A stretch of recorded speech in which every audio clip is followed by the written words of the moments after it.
جے تیرا گزر ہووے اکھی سونے نو ہائے نی جے تیرا گزر ہووے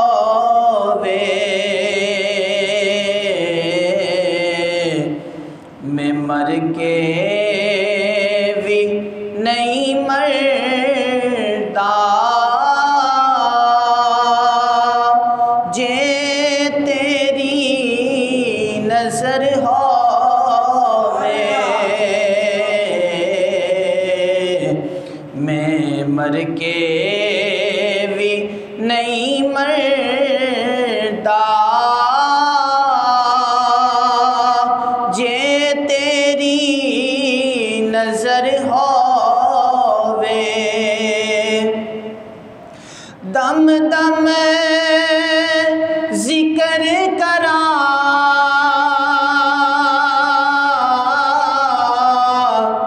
میں تیریاں شاناں دا دم دم ذکر کراں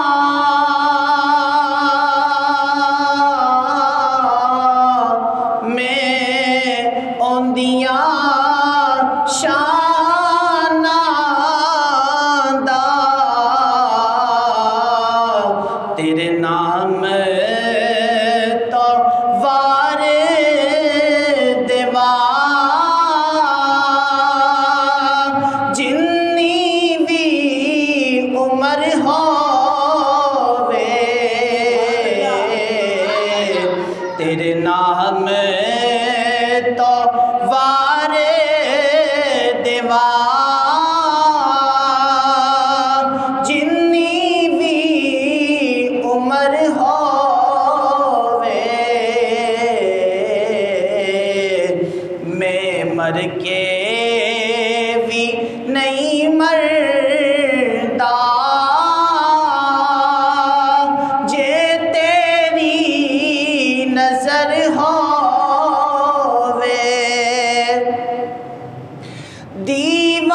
دیوانیوں بیٹھے رہو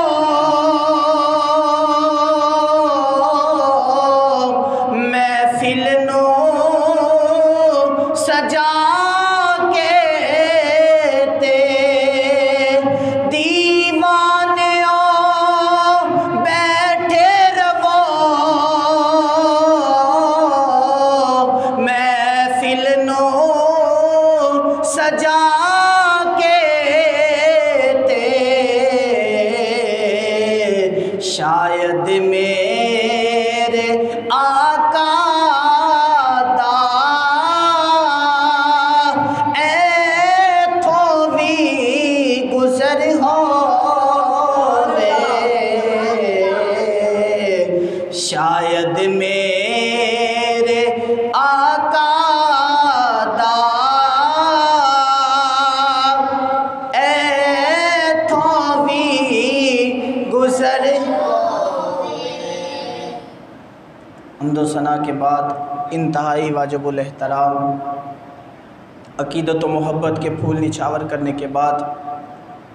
تمام دوست احباب کو السلام علیکم ورحمۃ اللہ وبرکاتہ۔ گرامی اور مرتبت رب ذوالجلال کے فضل اور اس کی توفیق سے آج اللہ تعالیٰ نے ہم سب کو جمعۃ المبارک کی عظیم تر رونق بری سعادتیں عطا فرمائی ہیں۔ دعا ہے خالق کائنات جل جلالہ سے اللہ تعالیٰ مجھے اپنے عنوان پر حق سچ بیان کرنے کی اور آپ احباب کو سن کر عمل پیرا ہونے کی اللہ ہمت اور توفیق عطا فرمائے۔ جیسا کہ آپ احباب بخوبی اس بات سے آگاہ ہیں کہ سید الحجویر محتوم امم حضرت سید داتا گنج بخش علی حجویری نور اللہ مرکدہ آپ کے عرس مقدس کی تقریب سعید کی آمد ہے اور ہم حضرت داتا صاحب رحمۃ اللہ تعالی علیہ کا ذکر خیر 3 جمعوں سے کر رہے ہیں، کیونکہ حضرت سیدنا داتا گنج بخش علی حجویری رحمۃ اللہ تعالی علیہ یہ وہ شخصیت ہیں کہ جنہوں نے مسلمانوں کے اوپر بہت احسان کیے، اور بالخصوص ہم لاہوریوں کے اوپر حضرت داتا صاحب رحمۃ اللہ تعالی علیہ کے بہت سے احسانات ہیں جو انشاءاللہ آج کے عنوان کے اندر بیان کیے جائیں گے۔ اس سے پہلے میں قرآن کریم فرقان حمید کی آیات مقدسہ سے اپنی گفتگو کا آغاز کرنا چاہتا ہوں۔ اللہ تعالیٰ فرماتا ہے کہ ہم نے جنوں کو اور انسانوں کو پیدا نہیں کیا مگر اپنی عبادت کے لیے۔ اللہ تعالیٰ فرماتا ہے کہ ہم نے انسان اور جنات کو پیدا نہیں کیا مگر اپنی عبادت کے لیے۔ جملہ توجہ طلب ہے کہ اللہ تعالیٰ فرما رہا ہے کہ انسان اور جنات کو یعنی اللہ نے پیدا کیا۔ اللہ تعالیٰ نے ہر شے کو پیدا کیا ہے، جیسا کہ ہم سب بخوبی جانتے ہیں کہ جنات، حیوانات، چند پرند، درخت، ہر شے کو، پوری کائنات کو اللہ تعالیٰ نے پیدا فرمایا ہے، حتیٰ کہ کوئی ایسی شے نہیں ہے کہ جسے اللہ نے پیدا نہیں فرمایا۔ نبی، فرشتے، ملائکہ، آسمان، زمین، چاند، ستارے، سب کچھ اللہ نے پیدا فرمائے ہیں۔ اس کے باوجود اللہ فرماتا ہے ہم نے یعنی اللہ فرماتا ہے میں نے انسانوں کو اور جنات کو پیدا کیا اپنی عبادت کے لیے۔ گرامی اور مرتبت جملہ برا توجہ طلب ہے، اللہ بتانا یہ چاہتا ہے کہ جو لوگ آج کے اس پرفتن دور کے اندر یہ بات کہتے ہیں کہ جنات وغیرہ نہیں ہیں، حیوانات نہیں ہیں، گرامی اور مرتبت بات سمجھنے والی ہے۔ اللہ تعالیٰ فرماتا ہے ہم نے جنوں کو اور انسانوں کو پیدا کیا اپنی عبادت کے لیے۔ کیا مطلب؟ اللہ بتانا یہ چاہتا ہے لوگوں یاد رکھو، فرشتوں کو، ملائکہ کو ہم نے بنایا ہے، انسانوں اور جنوں کو ہم نے بنایا ہے، مگر مطلب یہ ہے انسان اور جنات یہ وہ مخلوق ہے، فرمایا فرشتے کو سمجھا دیا تو وہ سمجھ گئے، مگر انسان اور جنات کو سمجھا کر بھی یہ ناسمجھ ہیں، کیونکہ جو سمجھ جاتا ہے وہ فرشتے سے بھی افضل ہو جاتا ہے، اور جو نہ سمجھے وہ حیوانات سے بھی بدتر ہے۔ اللہ فرماتا ہے کہ جنوں اور انسانوں کو ہم نے پیدا کیا ہے اپنی عبادت کے لیے، اپنی تقریب کرنے کے لیے، اپنی شان بیان کرنے کے لیے۔ اور یہ بات یاد رہے، اگر انسان اور جنات اللہ کا ذکر نہ کریں تو اللہ تعالیٰ ان کا محتاج نہیں ہے۔ اللہ تعالیٰ کے فرشتے ہیں، ملائکہ ہیں، اور اگر کوئی بھی رب کا ذکر نہ کرے، کوئی بھی رب کی شان بیان نہ کرے تو رب ان کا محتاج نہیں ہے۔ ہر بندہ، ہر شے رب کی محتاج ہے کہ وہ رب کا ذکر کریں، وہ رب کی عبادت کریں، وہ رب کی تقریب کریں، وہ رب کا احترام کریں، تو پھر انہیں مقام ملے گا۔ گرامی اور مرتبت توجہ طلب بات ہے، اللہ فرماتا ہے ہم نے انسانوں اور جنوں کو پیدا کیا اپنی عبادت کے لیے۔ یہ ایک الگ عنوان ہے، مگر اس کے حوالہ سے جو اہم بات ہے وہ کرنا چاہتا ہوں۔ حضرت سلیمان علیہ السلام آپ اللہ کے نبی گزرے ہیں، آپ کو اللہ تعالیٰ نے کتاب عطا فرمائی، زبور۔ یہ کتاب زبور جو ہے یہ قرآن مجید فرقان حمید سے افضل نہیں ہے،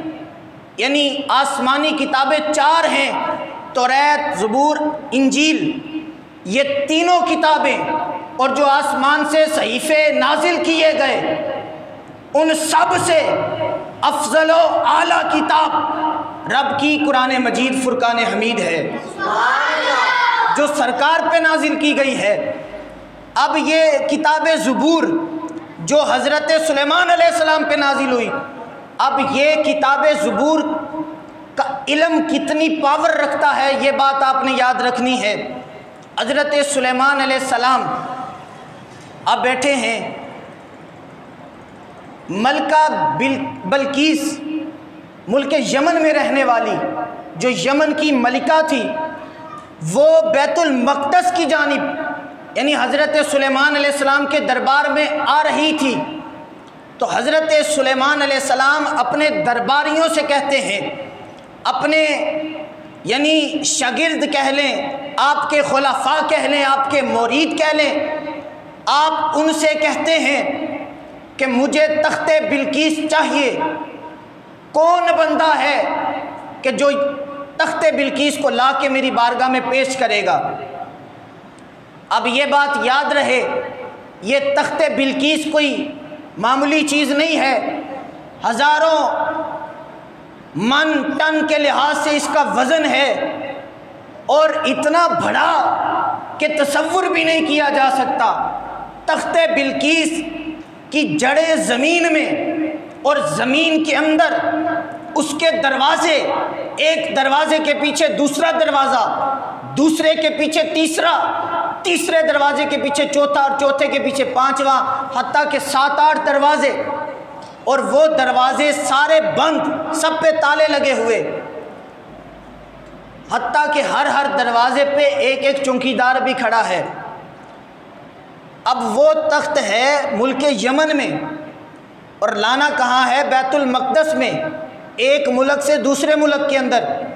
حضرت سلیمان علیہ السلام اللہ کے نبی تھے، فرمانے لگے کون بندہ ہے میرے دربار میں سے جو تخت بلقیس میری بارگاہ میں پیش کرے گا۔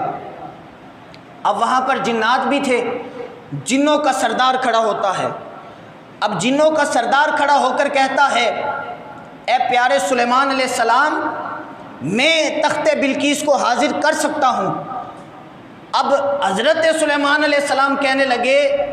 کہ صرف حاضر نہیں کرنا، یہ بتاؤ کتنی دیر میں پیش کرو گے؟ اب وہ جنوں کا جو سردار تھا وہ کہنے لگا کہ حضور میں آپ کی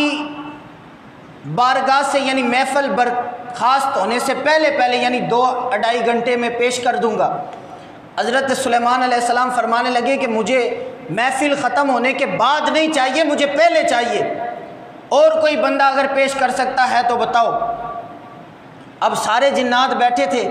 ان کا سردار اگر وہ نہیں لا سکتا تو چھوٹے چھوٹے جن کیا لائیں گے؟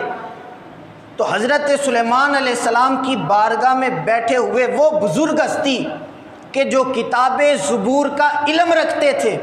اور سارا علم نہیں تھوڑا علم، اس تھوڑے علم کا یعنی رکھنے والا بندہ کھڑا ہوتا ہے اور 70 سال عمر، اور کھڑے ہو کر کہتے ہیں حضور میں آپ کی بارگاہ میں تخت بلقیس پیش کر سکتا ہوں۔ حضرت سلیمان علیہ السلام فرماتے ہیں کتنی دیر میں؟ اب فرماتے ہیں کہ پیارے سلیمان علیہ السلام میں آنکھ جھپکنے سے پہلے آپ کی بارگاہ میں تخت بلقیس لا کر پیش کر دوں گا۔ اب حضرت سلیمان علیہ السلام نے 6 دن پہلے نہیں کہا، 1 ہفتہ 7-8 دن پہلے نہیں، یا 1-2 مہینہ پہلے نہیں کہا کہ مجھے تخت بلقیس چاہیے۔ اس دور کے اندر تو مشینری، کنٹرینر، یہ چیزیں بھی نہیں تھی، تو حضرت سلیمان علیہ السلام کب کہہ رہے ہیں؟ جب ملکہ بلقیس آپ کے دربار میں داخل ہو چکی ہیں، آ چکی ہیں۔ حضرت سلیمان علیہ السلام اسی وقت کہہ رہے ہیں، چند منٹ پہلے، کہ مجھے تخت چاہیے، اور کون لا کر دے گا؟ وہ بزرگ کھڑے ہوتے ہیں اور کہتے ہیں کہ پیارے سلیمان علیہ السلام میں آنکھ جھپکنے سے پہلے تخت بلقیس آپ کی بارگاہ میں پیش کر دوں گا۔ اور یہاں بڑے کمال نکتے محدثین نے لکھے ہیں، توجہ طلب ہے، آنکھ جھپکنے سے پہلے یہ نہیں کہا کہ پیارے سلیمان علیہ السلام میں اپنی آنکھ جھپکنے سے پہلے لا کے پیش کروں گا، کہا آپ کی آنکھ جھپکنے سے پہلے، یعنی یہاں پہ کوئی دھاندلی کر سکتا ہے نا کہ وہ بزرگ شخصیت تھی، 70 سال عمر تھی، لہٰذا وہ تو 1 گھنٹے میں آنکھ جھپکتے تھے، وہ تو 2 گھنٹے آنکھ کھلی رکھتے تھے، لہٰذا وہ 2 گھنٹے کا یعنی وقفہ رکھ کے آپ لا سکتے تھے۔ توجہ طلب جملہ ہے، کہا حضور آپ کی آنکھ جھپکنے سے پہلے میں تختِ بلقیس لا کے آپ کی بارگاہ میں پیش کر دوں گا۔ حضرت سلیمان علیہ السلام نے کہا ٹھیک ہے پیش کرو۔ اب وہاں پر صدا لگ گئی کہ ملکہ بلقیس حاضر ہو گئی ہیں۔ میں نے کہا جب صدا لگی ملکہ بلقیس حاضر ہو گئی ہیں، ادھر ہی صدا لگ گئی تختِ بلقیس بھی حاضر ہو گیا ہے۔ گرامی اور مرتبت یہ بات یاد رہے، حضرت سلیمان علیہ السلام کی بارگاہ میں بیٹھنے والا وہ بندہ جو کتاب زبور کا علم رکھتا تھا، سارا نہیں تھوڑا سا علم رکھتا تھا، اور وہ بھی بزرگ شخصیت، 70 سال کی عمر، اگر وہ آنکھ جھپکنے سے پہلے اگر تختِ